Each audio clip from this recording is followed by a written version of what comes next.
done it. Cool. Awesome. I hope that my screen is showing up too I on see your Space end. Summit 2025 Inquiry-Based Earth and Space Science with Telescope Awesome. Slooh. Yes, looks good.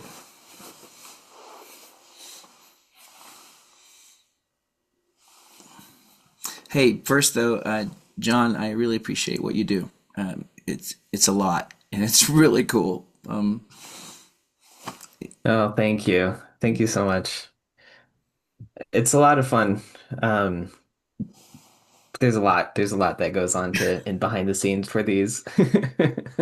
Yeah, the coordination. Oh my gosh, the logistics. You've got to herd cats to make it possible. And from the user end, yeah, it might look easy, but I know what you've had to do and what you've had to curate to make it look easy. So really, it's not lost on me the kind of work that is. Oh, great. Thanks again. I guess in a couple of minutes here we'll start. It's not quite 9:15 yet. For those that are in the audience, I'd love to hear a little bit more about yourselves. If you want to, introduce yourself and say where you're coming from, that'd be wonderful. Yes, I'll jump in. Hi, I'm Oren. I'm a member of the ORT when I can get there. Um, I am close to Wallops, live off of the Chesapeake Bay. I am retired. I've been interested in space since before even like Apollo, right? And watching land on the moon, along with my father, who encouraged me. Um, so I have a degree in theoretical mathematics, but also a degree in French. I have lived in a number of countries. I've been to several dark skies. I've done a zero G flight, did space camp for adults twice. And I am the STEM ambassador for my high school, which is one of the oldest high schools for girls in the country, 1848, and they selected me to be the STEM ambassador. I'm not a teacher. And so I'm always interested in how I can provide opportunities for those girls and the teachers to broaden. And they do have a robotics. I mean, they're not just sort of sitting back, right? So they have a robotics team that has won some awards, et cetera, but trying to broaden the perspective of not only going into space, but the benefits of space. And finally, in my last career, I was a senior executive in the US government with USAID, where I worked with NASA on several of the projects that I led, managed in Africa, um, related to environmental degradation, deforestation, had a relationship with the US Forest Service. So I have a curious mind. So that's me. Amazing, thank you. Yeah, we actually have a group called the Cosmic Girls Club that are on Slooh, and so we fully support everything that you're doing there. It's great to hear from you. Well, I guess I should probably kick it off. What do you think, Kevin? Sounds great. Yes. All right, so hello everyone. I'm Dr. John Boisvert. I'm the Director of Curriculum at Slooh. I'd first like to thank Dr. Mark Wagner, the Space Education Summit team, for inviting me to demonstrate how you can use Slooh's online telescopes and satellite platforms directly in your class, or you can use them outside of class as well for clubs, for your own personal use. It's really exciting. So, what is Slooh? Slooh is a live online telescope platform featuring Earth and space science education, which are standards aligned and for all levels of education, from kindergarten through college. I was going to start off by showing us the Canary 5 solar telescope that we have in the Canary Islands, but it's currently under maintenance right now. Our chief astronomical officer is on site, and he's upgrading these telescopes, and so unfortunately, we're not able to look through it right now. But our professional grade telescopes are what students control to capture images of various astronomical objects, giving them a glimpse of what it's like to be a real astronomer. And as I kind of mentioned before, we recently launched our satellite page, which lets students capture images of Earth using the Sentinel-2 satellite constellation. But before I get too ahead of myself, I want to, check out our agenda, which is jam-packed for the next hour. We'll cover an introduction to Slooh, a tour of the platform. We'll see if any of the live telescopes are online, and we'll learn how to control them and how to get satellite imagery from the Sentinel-2 satellite constellations. Then we'll focus on our learning activities, which we call quests, and how easy it is to assign and monitor student progress on quests as well. We'll look at what we call learning progressions, which are groups of quests, and we'll take a dive into quests themselves and look at the quest structure, how students learn using Slooh, and we'll also have a Q&A session at the end as well. Um, but please feel free to ask questions during the talk too. I'll try and keep an eye on the meeting chat, but it's always sometimes it's a little difficult to keep an eye on there, but I'll do my best. Now, first, I want to show you one thing about Quest before we begin the introduction, and it's the infographic posters that students make during the quest. So Slooh Quest culminates in students creating a poster-sized infographic that showcases the students' images captured themselves with Slooh's telescopes, demonstrating mastery of the content. They use these posters as a summative assessment and share them in their student portfolios. So these are all of the images you see in the white boxes are images that are coming directly from the telescopes, and students has cropped and edited the image and put it into this poster.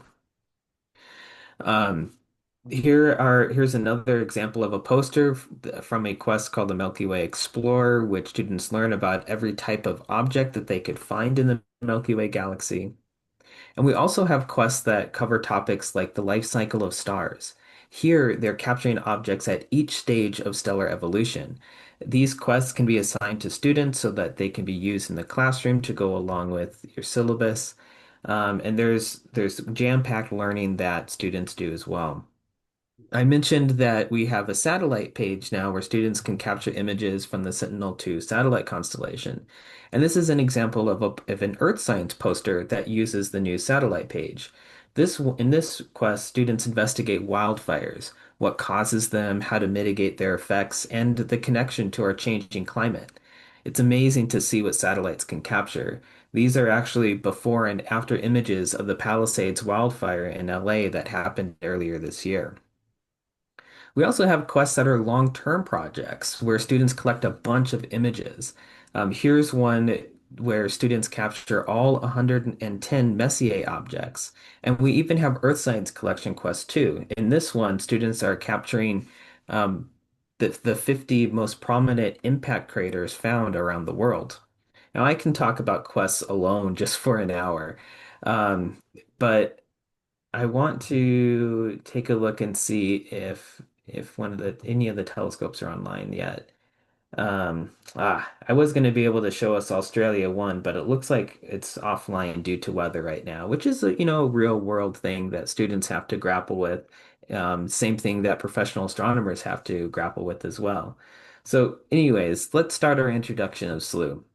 And I always start it with why astronomy? And I think that everybody that's in the audience here at the summit knows why, and but they also know that it's an important question. Something we think that's really important at SLU is introducing students to astronomy, is keeping in mind that it's not just about astronomy in the end.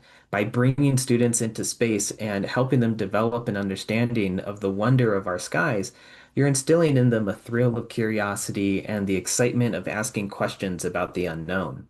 You're giving them access to science as they might not have thought of it before. You may have a student in class who grows up to work for NASA, But what's more likely is you'll have several students who leave the classroom with their head full of ideas on how they can contribute to any number of STEM fields, not just astronomy. So by bringing astronomy into the classroom, you're unlocking ideas and opportunities for your students that extend beyond the stars. Astronomy also offers perspectives that other science don't have, like art, history, culture. So it grasps more than just your typical science student. It grasps all students. So, in other words, astronomy is a gateway science. It touches on many subjects and topics, but more importantly, it's deeply rooted in history and in societies across the globe. After all, before civilization started rising, people worldwide experienced the same nighttime routine. When the sun set, the stars came out. And eventually, all around the world, people realized that when certain patterns of dots in the sky were visible, different things happened, like the changing of the seasons. What's more, astronomy has practical applications in timekeeping, something that always has been and always will be a cornerstone of society. And today, the application of astronomy even extends to the mitigation of climate change, to predicting the impact of solar activity has on communication. Astronomy also plays a major role in pop culture, including what we see on TV and movies, what we read in fiction. So astronomy has philosophical implications on our origins and our future in the universe, as well as Earth's place in both space and time. What's more, students who study space are more likely to pursue a STEM career. And now is a great time for STEM careers as the space industry is bustling with new jobs and opportunities. And we've seen through informal surveys that Slooh is increasing student interest in space and science in 86% of our students. So why Slooh? Well, Slooh's state-of-the-art telescopes, coupled with our NGSS-aligned gamified STEAM activities, are a model for inquiry-based learning that will alter students' perspective forever. Our platform is gamified, which incentivizes students to take an interest in space. Students earn gravity points, which are our equivalent of experience points when they do anything on the platform. And so students value that and they try to get on top of the personal leaderboards for gaining most gravity points, or they try and get their class on the top of the classroom leaderboards as well. And we've done what we can to make Slooh as easy as possible to use. It's designed and built by astronomers and educators. So any teacher, even those without a background in science or astronomy, can easily lead space investigations in their classrooms with Slooh. At the core of Slooh's platform and a key point of differentiation to other methods of teaching astronomy are Slooh's observatories and the telescopes that students control. When teaching biology, we equip our students with microscopes. So it's kind of a wonder on why you teach astronomy without telescopes. It's one of the most engaging parts of studying astronomy in the night sky. There's a couple of reasons, I guess. Telescopes are complex to set up. They'd have to happen at night, so you'd have to bring the students back to class in the evening. And students can only look through the telescopes one at a time.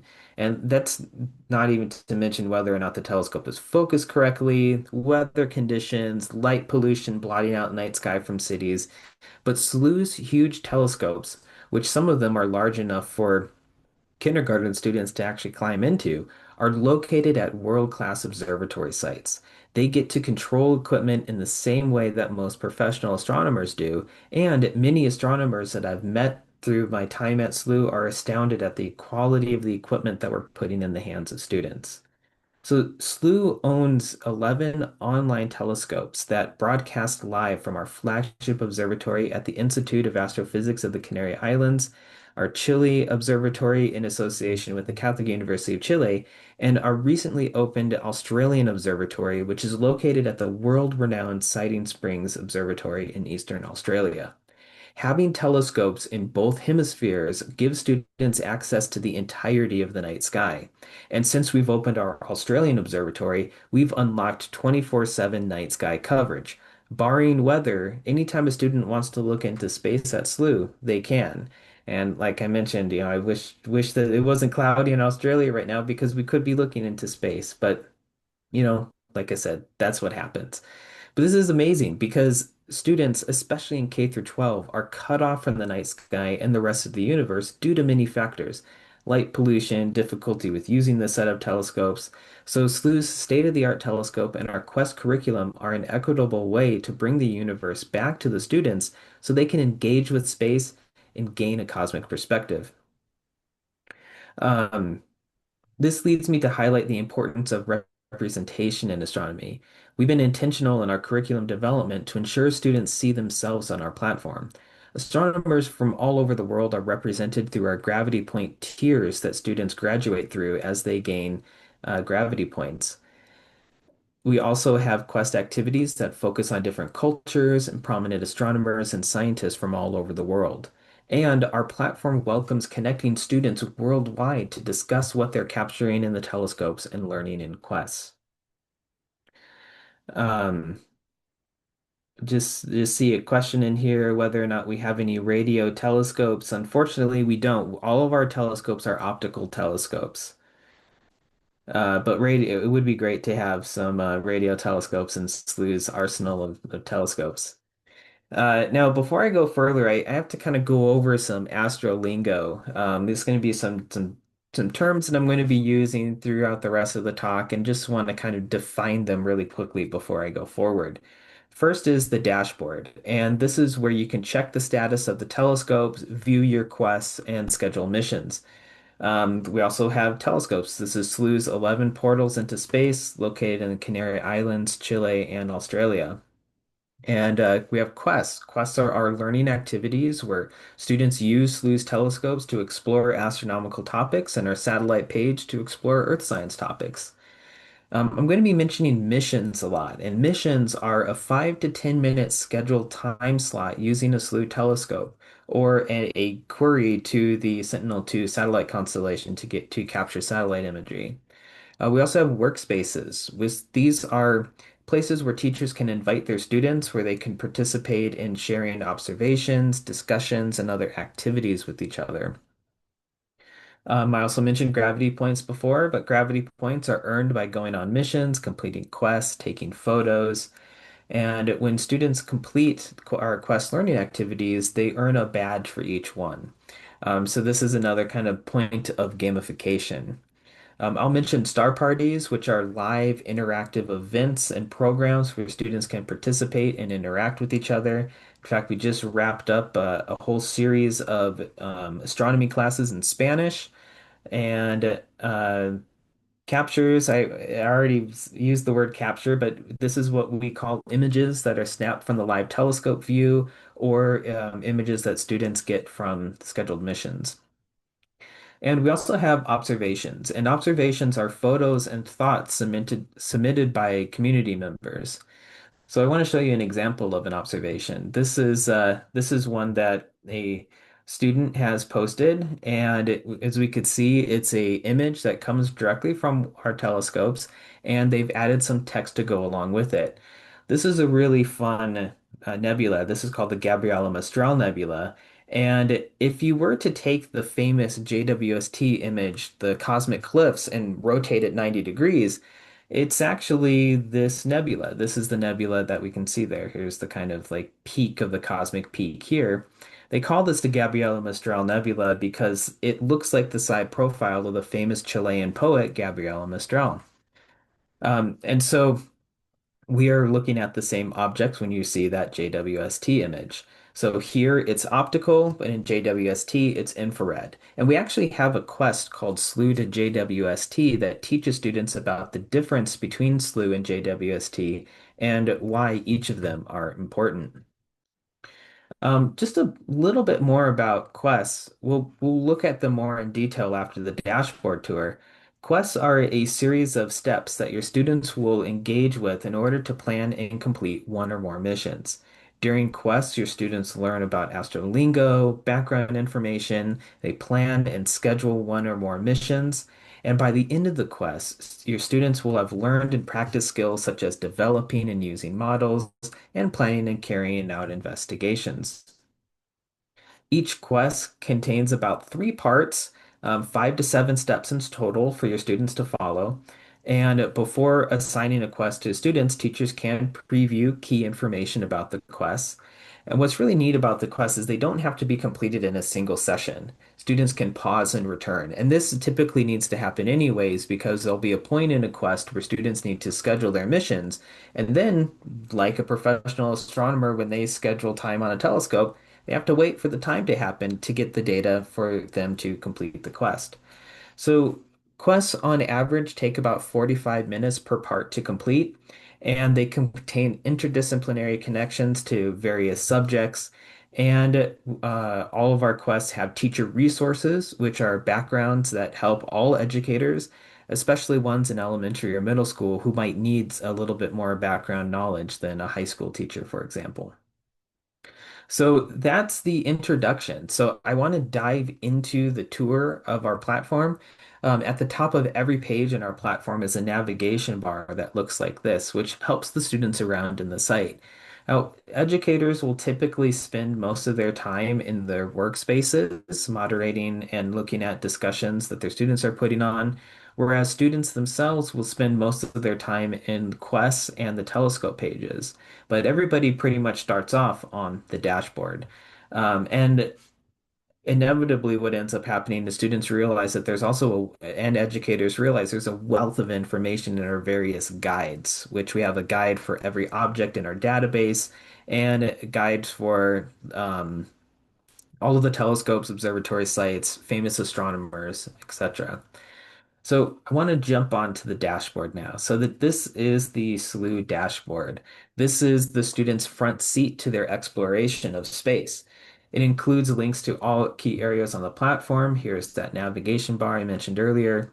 But I'm going to show you an overview of the dashboard page, and then we're going to dive deeper into certain parts of the dashboard afterwards. So right after the navigation bar is a section for our star parties. So star parties are celestial events that are hosted by Slooh's experts and educators. These are shows that we put on the platform surrounding exciting astronomical events such as eclipses or comet passings, um, and things like that. In fact, we have a star party coming up next month to celebrate the June solstice. And on Slooh, we always call them the June solstice and the December solstice and the March equinox and September equinox because we have students from all around the world. And so, while it is the June solstice, it's the summer solstice for the northern hemisphere, but it's the winter solstice for the southern hemisphere. Underneath this is an announcement section. So this is where we give students and educators important information on what's going on at Slooh. So like I mentioned, there's some observatory maintenance going on in the Canary Islands. This is where we would also put information about different awards or competitions that we have going on. Also, when we release new quests, those also show up on the announcements as well. Underneath this is observations from other students. And so, which again, observations are captured images where a student has added their perspective on an image, what makes the moment unique, or adds interesting or insightful information. And what's really cool is students can share observations with their classmates in their workspaces, but they can also share their observations with the broader student communities. And uh, community members can like these observations, they could comment on these observations. And so these observations really, generate a lot of engagement and gets people talking about what it is they're looking at in the telescopes. Below this is a section for workspaces. So classrooms have their own private workspace for student engagement and interaction. These spaces foster collaboration and competition similar to that in the scientific community. Um, Educators create their own workspace by clicking on this workspace button, and only educators have that button available. Students aren't able to make their own workspaces. But I'll show you my demo workspace later on. Underneath this is information about each of our observatory sites. It shows a weather forecast, describes when the observatory domes are opening. There would be a button for students to click to go through the observatories. We can click on view conditions and go to like the Canary Islands Observatory if we'd like to, for example. Um, And so we can see now that on our Australian observatory, it's offline due to weather, but we see its typical operating hours there. Underneath the observatory section is where we find missions. So missions are how your students control one of the 11 telescopes at Slooh's observatories. They are 5 to 10 minute periods, which they have chosen a target for a specific telescope. I'll show us how easy it is to schedule missions after the dashboard tour. Now, underneath this is where quests are located. Quests are curriculum-aligned, gamified activities designed to inspire students to learn science and prepare students for their future careers in space. This shows my quests, which are quests that have been assigned to by an educator or quests that students have started and they're still working on. There is another way to get to quests all the way back at the top on the navigation bar. There's a quest button here. But I'll show you what happens when we click on that a little bit after I show missions and workspaces. Now, underneath quests is a spot that displays all of the quests that have been completed. Now, I've completed a ton of quests because I've written most of them and reviewed the ones that I haven't written. So I have 113 quest badges. And you can click view all my badges, and you can see these are all of the badges that I've collected. But this is part of our gamification where students get excited about collecting these different badges. And while I'm here, this is my profile. I can see that I'm a Slooh level 8. I can see the number of gravity points that I've accumulated throughout my time at Slooh, and how many individual unique objects that I've captured in the telescopes. We have over 1,000 objects, so I need to step it up here. Now, underneath the quests section is a spot for photos. And let me wait for this to come back up. So photos, this is where all of the images that students have snapped and captured using our mission links. This is where they find them all. And so if I were to click on it, view all of my photos, I can see I've been capturing a bunch of stars because I'm actually working on a photometry quest right now. And so I can see like here's the Eagle Nebula. When I click on the Eagle Nebula, it queries my profile and it pulls out all of the Eagle Nebula data that I've captured with the telescopes. So, and I could see that I've captured them with a bunch of different telescopes, two, Canary 2, Chile 2, Canary 3, and they all look a little bit different, which is really exciting because, our telescopes are all a little bit different. Each one are really good at doing certain things. And so when I click on the image here, I can see here's the Eagle Nebula. I can see the pillars of creation right in the middle of the Eagle Nebula. And what's really cool is high school and college students, they have special accounts that give them access to the FITS files. So elementary school students and middle school students would get this image as a PNG file, which we have a patented process that automatically processes these images in real time. But often, our high school and astronomy students, they wanted to look at the FITS files. And so here's all of the FITS files for this particular mission. Our Canary 2 telescope actually it has two telescopes on it. There's the wide field telescope and the ultra wide field telescope. And so we give them FITS files, calibrated FITS files for the RGB bands for each telescope. So that's really fun for students. So that's the last part of the dashboard. Now, I want to show us missions now. So missions are how your students control one of the 11 telescope in Slooh's arsenal. So a mission is a fixed time to look at a particular object with a specific telescope of ours.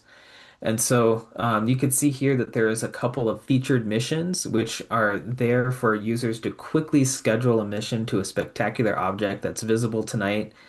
We usually have featured missions for things that are well situated in the sky, objects that may be reaching the end of their observation window, or some special objects that happen to be up in the sky at that time, like maybe a lunar phase or something like that.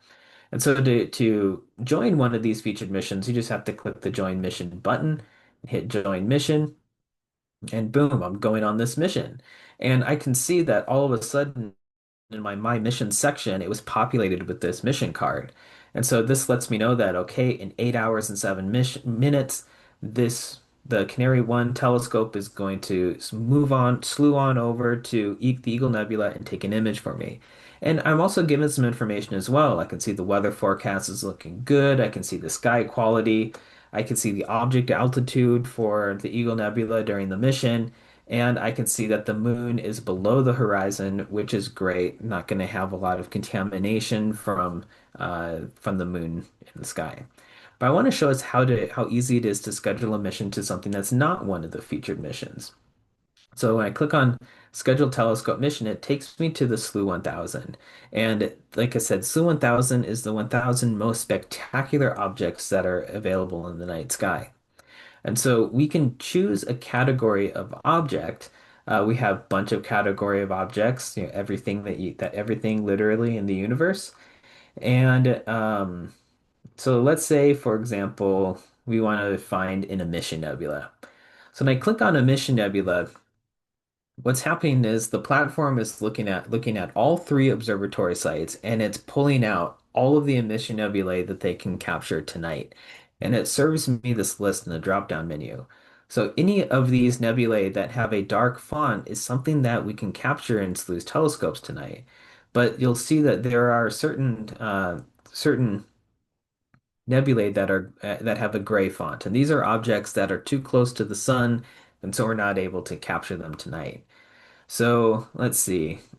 I want to get another image of the Gabriela Mistral Nebula. I'm a big fan of the cosmic cliffs. I actually have a huge poster of it behind me.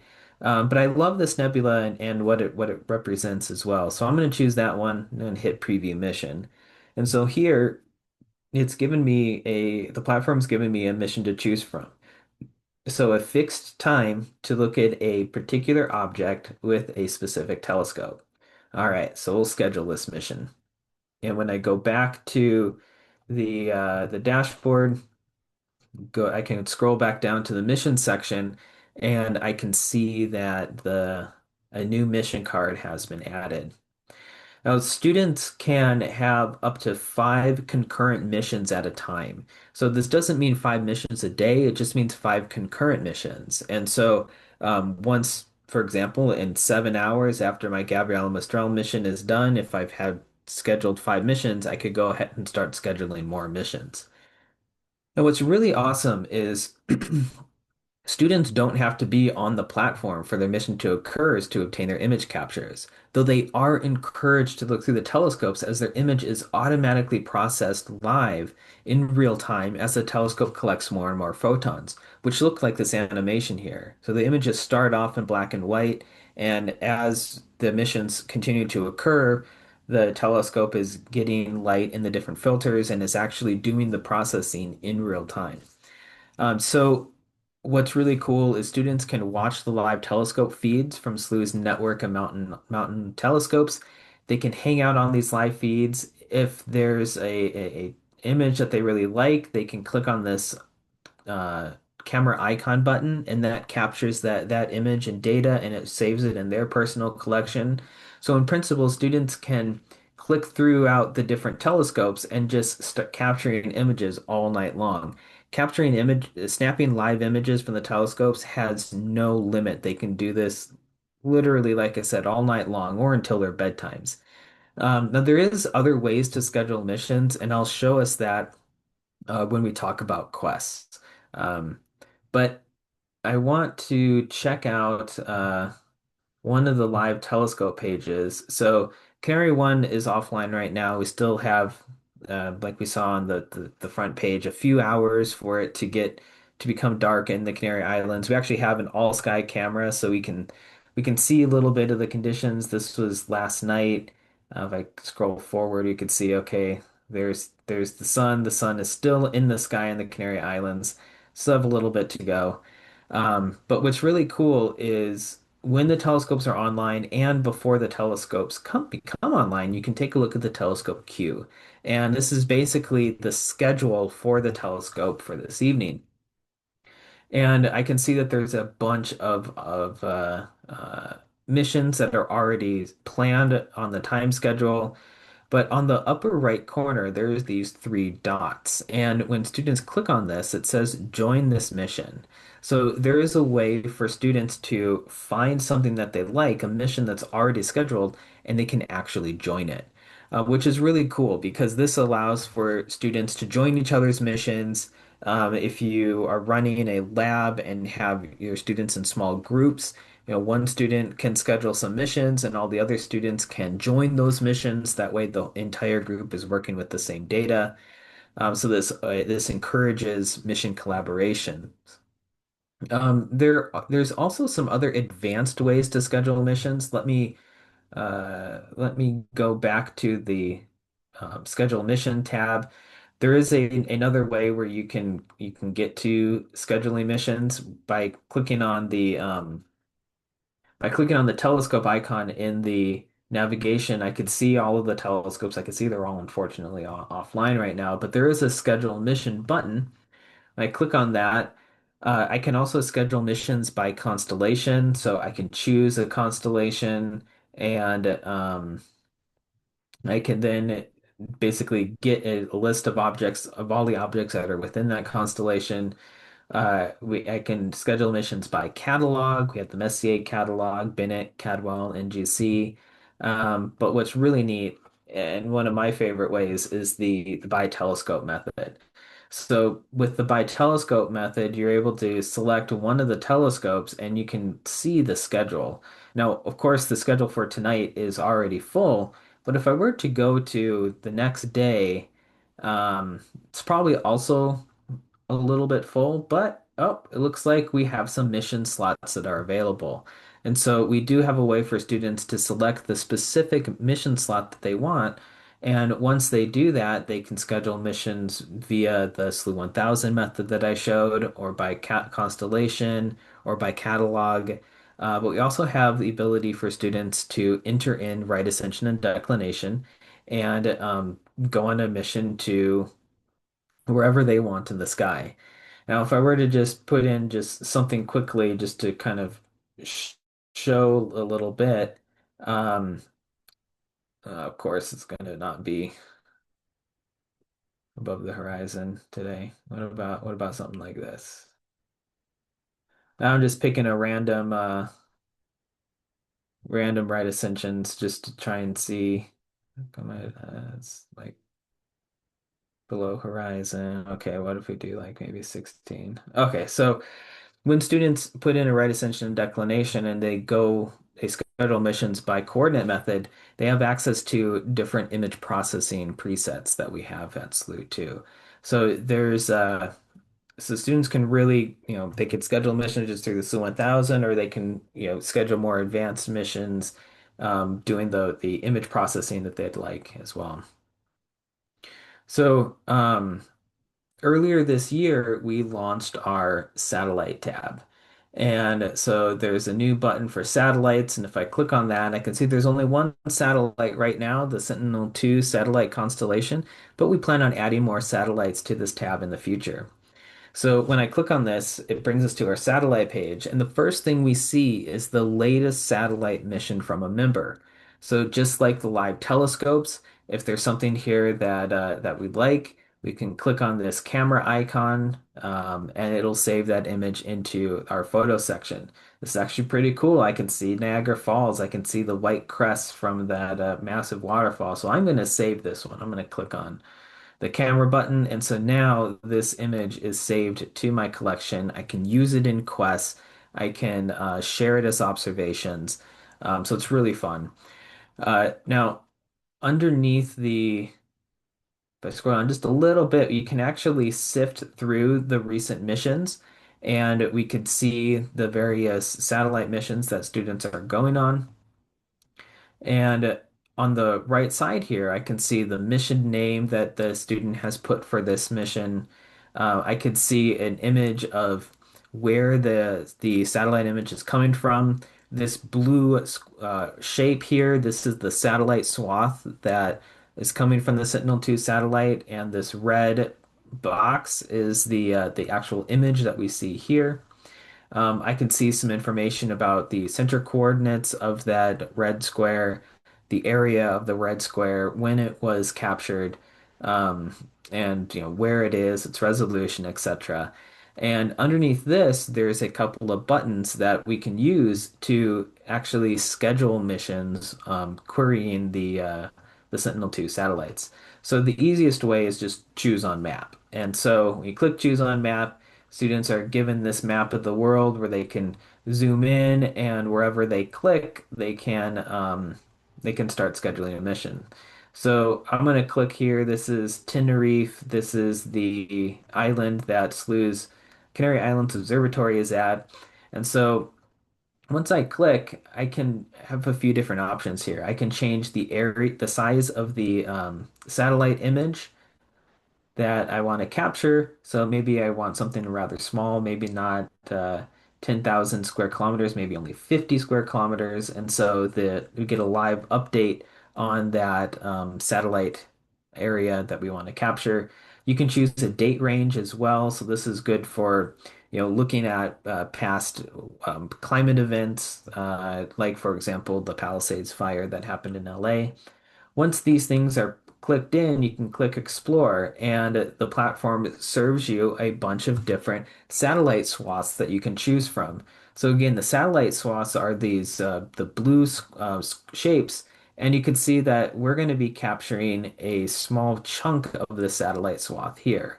And so these images that we see on the right side of the after we click Explore, this is the satellite swath, and so we kind of have to think, okay, I'm going to be getting an image that's kind of right in here.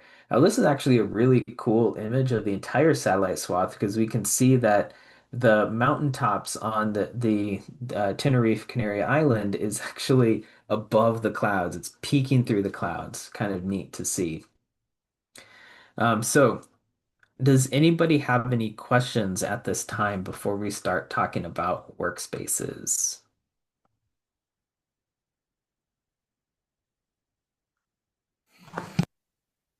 I just want to say this is just mind blowing. Just the way that you've created this as a gamified interface. It's so exciting, so engaging. So thanks. I'm really enjoying the presentation here. Thank you. Oh, thank you. I'm really glad to hear that. Hi, John. Hi, Liam. I concur with what Liam said. It is mind-blowing the amount of interaction that students can have, both in terms of looking down, as well as looking up. When one actually, no, really, I mean, this is amazing. When one is actually engaged and setting up this, is there like a walkthrough? Because there's so much information that in terms of step by step and broadening one's engagement with this, first just as an educator to understand, and then in terms of obviously engaging one's students. Thank you. Yes, we yeah, thank you for that. There's we often go through platform walkthroughs with a lot of our new clients that come on board, different school districts and teachers. We also have recorded videos that walk through all of these parts of the dashboard and our support page. We also have detailed explanations on how to do everything as well. One of the best ways to do it is start going on some of the quests where we also use our learning activities to teach students and educators how to use the platform too. I mentioned for our Quest learning activities, we have teacher resources, and within those teacher resources, we have tips for success, walkthroughs on how to do certain things that the students are going to be doing in those teacher resources as well. So we do what we can to make sure that everybody's well equipped to be using the platform. And of course, you can always email us too if you're still having trouble with something. Education@slooh.com is a good source to go to, or support@slooh.com is another good one. Hey, thank you very much. This is because I'm going to definitely be talking to some of my teachers at the high school. Thanks. Oh, that's great. So one more thing, John. Full disclosure: I'm Space TV Director at SEN. and the views on my webcam are from our 4K camera on the space station. So, and Mark has been variously connecting with me, looking to see if there's a way to have our content integrated into your system. And I'm now going to put myself out there that I definitely want to see how we can make that happen. So imagine a 24/7 access to wherever the space station is over, but with some complications as far as use case. But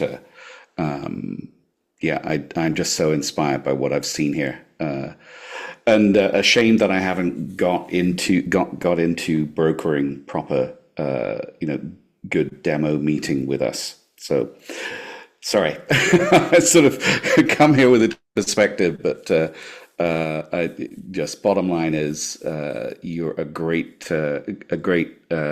educator for all of this. So it's great to actually see how it's being used, as a really amazing resource.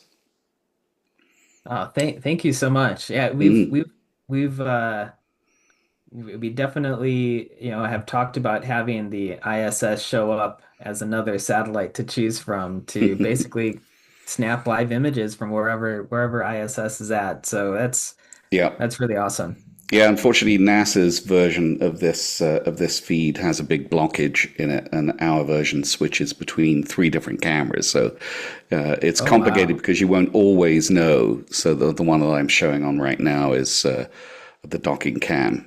But anyhow, I'm not here to sort of really represent that side of it. I just love the whole depth of what I'm seeing here in the interface. And I'm ashamed that I didn't know beforehand just how expansive your tools are, and how they are just fully ready to go. Wow, Slooh has just uh, come along just incredibly. So there you go. Got to get my own version of it so I can look a little bit deeper into it. Sounds good. Yeah, definitely. Yeah, Definitely. and I want to make sure I have your contact details. So I don't know whether you'll post them into the chat later on or Yeah, whatever. But my email is very, very easy. It's just john@slooh.com. I put it great. in the chat right Okay. now. So definitely, feel free to reach out to me, and everybody that's here, feel free to reach out to me with Great. any other questions or things like that. All right, so I'm gonna go forward. I can't believe it's already 10 o'clock. There's still so much that I want to show. So I'm going to go through our workspaces very quickly because I want to show us some more quests. So where's the workspace section? There we are. So um, all that educators would need to do to create a workspace is click on create workspace, and there's a couple of things you need to fill out: workspace name, description, choose a school year, and that creates a workspace for you. And so this is what my demo workspace looks like because I can't show any of the actual education workspaces for privacy reasons. And so students can add discussions to the workspace. They can put in their telescope images or satellite images as well. Other students can like these discussions, comment on these discussions, generate you know, some engagement. And you can monitor your students as well in these workspaces as well. So this is my little demo student that's in here. I can see their gravity points. I can see how many quests that they've completed, how many quests that they've started, which is quite a lot. The last time they were active on the platform. And so I mentioned assignments a few different times, and there is a way where you can assign quests to your students. There's an add assignment button here that allows you to look through different grade bands for quests or just look at all quests in general and assign them that way. What's really neat is educators have access to all of the quests that are on our platform. So even if it's outside of your grade band, and this allows for some differentiation opportunities. For example, some middle school students can be assigned elementary quests if they're, and other middle school students that are a little more advanced, they can be assigned high school quests if they want.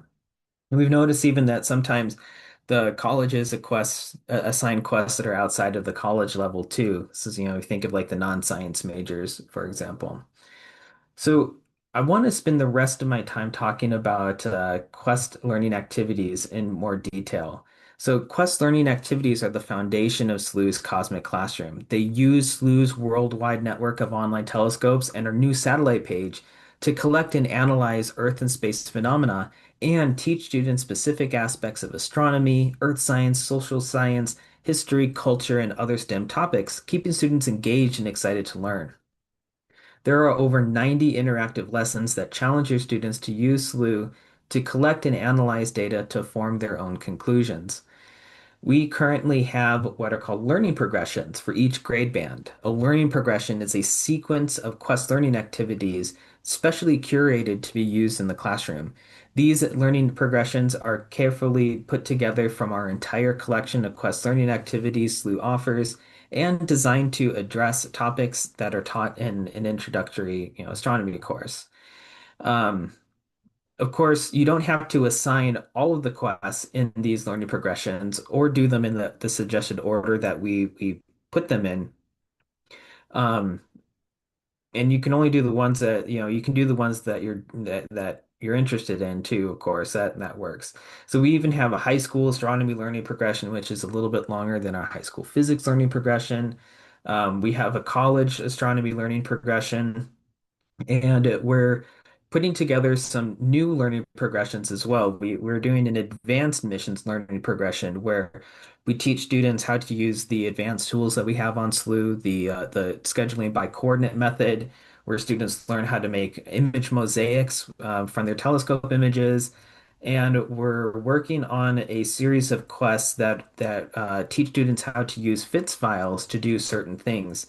So the one we're working on right now is a photometry astrometry quest where students are going to be exploring binary star systems, visual binaries, and they're going to be measuring their separations and measuring the brightnesses of the two stars using Python and the AstroPy package. So that's going to be a really fun quest. So we're really expanding what we're doing. And of course, since we have our satellite page up, we have an earth science learning progression as well. And our earth science learning progressions is kind of more broken up into various topics. And we're going to be doing this too with our astronomy quests as well. So I want to circle back and show again some of the outputs that students make from the Quest learning activities. So a Slooh Quest culminates in students creating these poster-sized infographics, and these really are poster-sized. They can print these out on big plotters and put them up in the classroom if they'd like. And in most cases, these infographic posters incorporate responses to questions in the quest. So here, a student is describing what's going on in each stage of stellar evolution for a low mass star. Now, since students are using their own captured images and students can actually edit and redesign all elements of the posters, every student poster is unique. No two posters are alike. Here's an example of two student posters that were recently submitted for the Life and Death of Stars quest. Now, I showed the a poster of this early on in the show or early on in the talk, and that was kind of using our template. But these students have gone further and has edited that template and has really made these posters something of their own. So this flexibility allows students to explore their artistic expression and create something that speaks to them and for them. And another really cool output on some of Sleuth's quests are animations. So students piece together their data to create animations out of their captures. And this is a great way for students to see how dynamic nature is. So not only are students capturing the universe with Sleuth, but they get to see it come alive. And in this particular one I want to highlight over here, I have this little box. You might not be able to see it if your screen isn't big enough, but there's a little dot moving within this box. That's Pluto. So we have a quest that goes over how Clyde Tombaugh discovered Pluto in the early 1900s, and students recreate that method using our telescopes, which is really cool. So I want to take a quick peek through some quests in the time that I have remaining. There's So if you were to click on the Quest button, it brings you to this Quest overview page. And this is a spot where you can search through different subjects. You could search through different learning progressions or types of quests. You can also search for various keywords too. So if I were to search for fusion, for example, it pulls out all the quests that cover the fusion topic in one way or another, which is really neat. So I want to show a little bit about quests, about what are inside quests. So when you go into a quest, now I've already completed this quest, so I have this blurb about when I completed it, etc.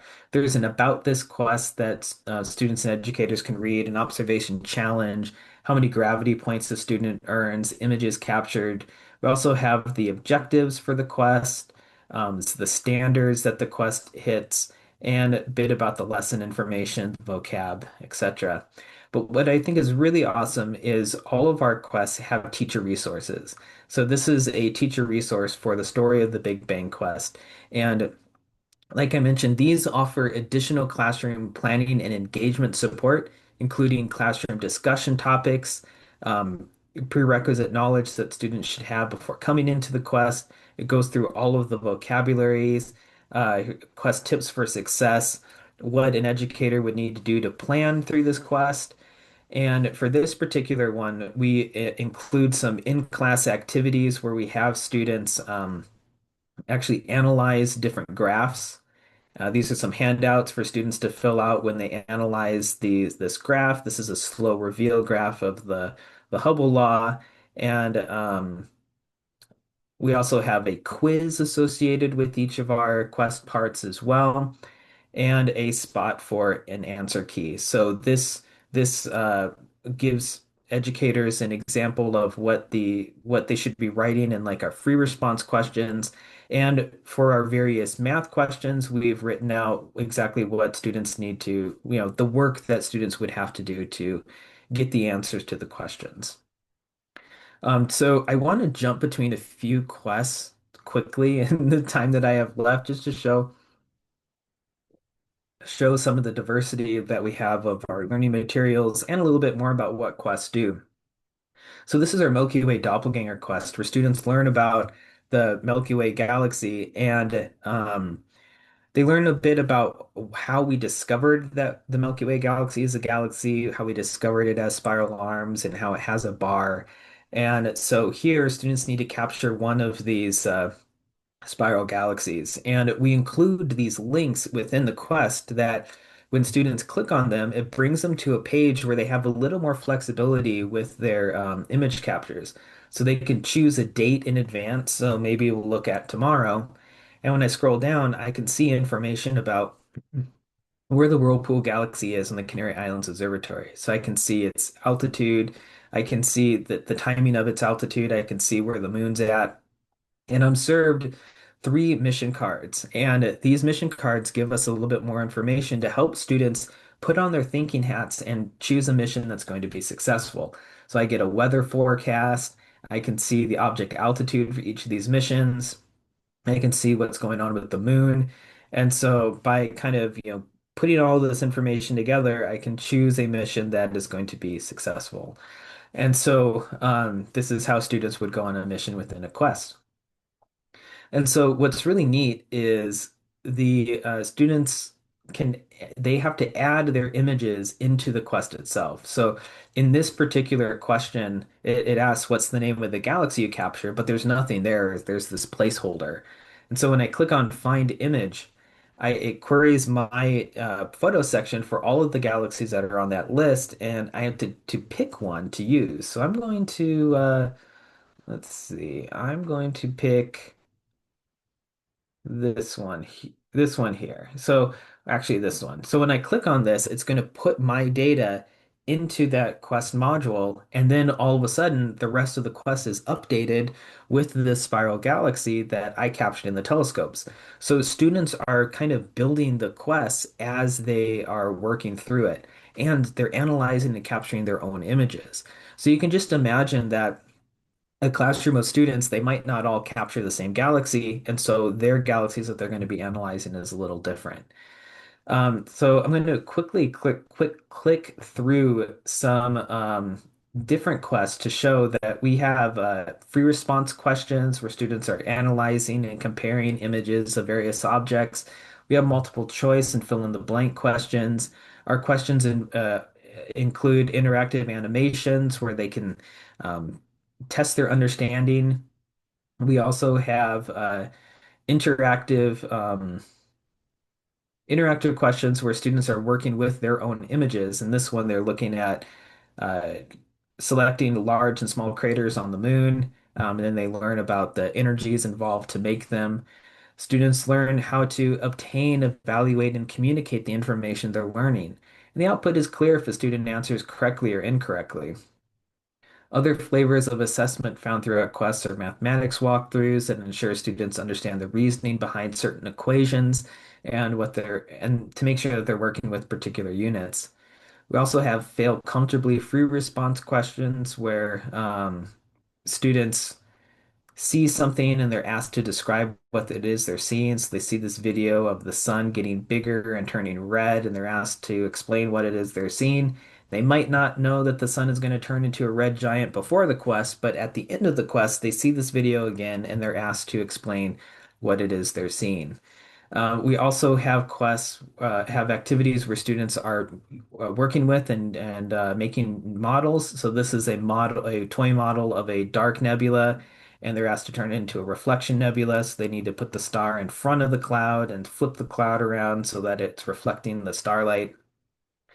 And we are recently adding in steps to our quests that are called the career spotlights, where we cover a particular career that uses the tools and skills that students are learning within the quest, and they can see if how they can apply it to their future careers. Um, so I also usually show our Apollo quest as well.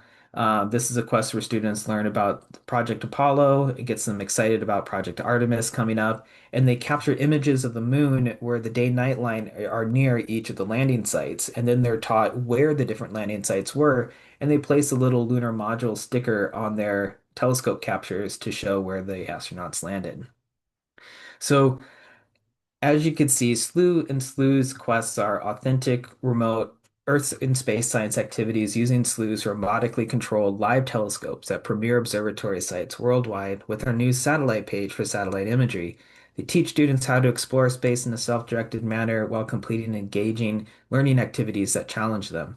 Remarkable aspect is that astronomy touches on many subjects and topics, so it really is a gateway science that uses the phenomenon captured in telescopes to inspire and encourage students to think scientifically.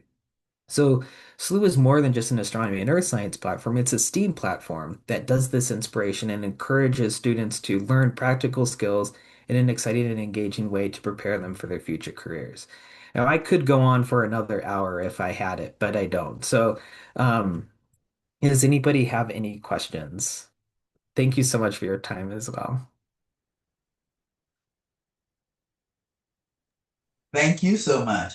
Overwhelmed, totally overwhelmed. So I'll be going back and looking through this again. Um, Uh, John, yeah. So, what's the easiest way for us to actually get involved? Obviously, purchasing it is purchasing a license and all of that stuff. But what are the different levels there? Because I think there's different people sort of here. I may just get one for my that my 14-year-old grandson can get access to, but maybe there's a family plan, or I don't know what's available. Yeah, definitely. So you can always email education@slooh.com. They'll help. But there's also, if you just go to slooh.com, we have a click on our pricing tab. This shows the various ways that you can get engaged with Slooh. So for K-12 educators, we have different price points. And for colleges and universities, we also have different price points as well. Typically for the intro to astronomy, this $30 would be like the equivalent of a lab fee. We also have after school and homeschool programs as well that charge monthly or yearly if you'd like. And these are kind of like um, I would also say that these are like a family plan as well. With these after school programs, you get 4 student accounts and an admin account as well. So it's almost like a Netflix of space, if you will. And then we do have individual space enthusiasts and inspiring astronomer accounts as well. So you could definitely check out slooh.com, check out the pricing. And as you can see up here, we do have a free trial for families. So this may be something that you'd be interested in, Liam. Great. Um, but yeah, like I said, if you have any questions about any of this stuff, you can always email education@slooh.com. If you have any, I'm also available to answer questions as well. Like I mentioned in the chat earlier, john@slooh.com is my email. Perfect.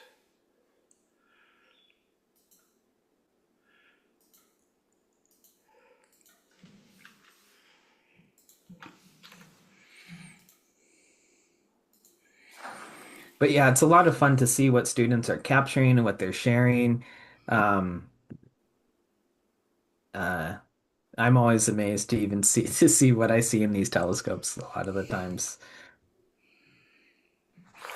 So I'm What did curious, you think? you showed the family, the link to the family trial. So is there an actual family thing when you click on that? I'm just curious. Obviously, I could go check it out, but uh, 39 per month or 100. Yeah. So it basically is that version that's 199 a year. And the distinction is this is to Slooh's. It doesn't give access to the satellite side of things, does it? Oh, it does. It does. All of these Okay. have access to the satellites. All right. Yes. The Okay. for the after school and homeschool programs, these 4 student accounts with the standard control, this allows students to schedule missions by the Slooh 1000 method. Basically everything but the coordinate scheduling method. That's what the advanced telescope control is. So All the right. admin account will have that ability, but Okay. the student accounts don't. Got it. Yep. And just to go a little further, the high school accounts and the college accounts also have access to the coordinate missions, the advanced mission controls. But the elementary schools and middle schools only have the standard telescope control. Perfect. And with when you have a after school homeschool family program, you can also create a workspace for your family as well, so you can share with each other uh, what it is you're capturing. Okay. Yeah, this could be good. I've got grandkids in the UK and over here, so in the States. It could be a fun shared workspace. Yeah, definitely keep together, keep in contact with it.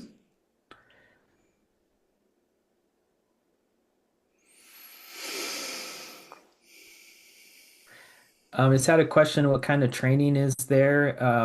I mentioned earlier we have online videos that go through how to use the platform. We have a support page that also has some videos as well, some instructional text.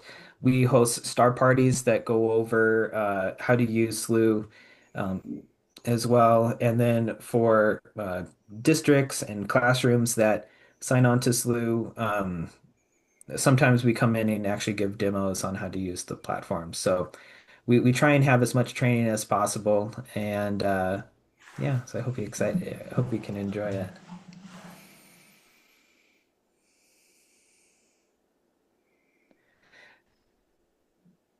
Well, if we don't have any more questions, I want to say thank you so much again for your attention. And apologies for going right up to 10:15 and going over a little bit. But I hope that I can see you all on Slooh at some point.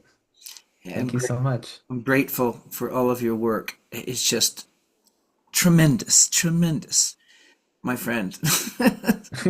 It's just, thank you. Thank you. Thank you, clearly Kevin. an act of love. Mhm. Yeah, it is definitely a labor of love for sure. We're a pretty small and scrappy team, so it's taken a lot of good work, a lot of hard work. What a legacy. Amazing. All right. I think I'm moderator over on breakout 4 for the next session, so I'll switch over to there. But before I do, I can't remember if I come online. So he says, put my video on. This is the real me. A little bit dark today, but anyway. All right, Nice to cool. meet I'll you. look forward to. I'll send an email to you, John. Anyway, just to follow up. Sounds great. Looking Great, thank forward to you. it. Thank you. See ya. All right, great to see you too again, Kevin. Hmm. Awesome.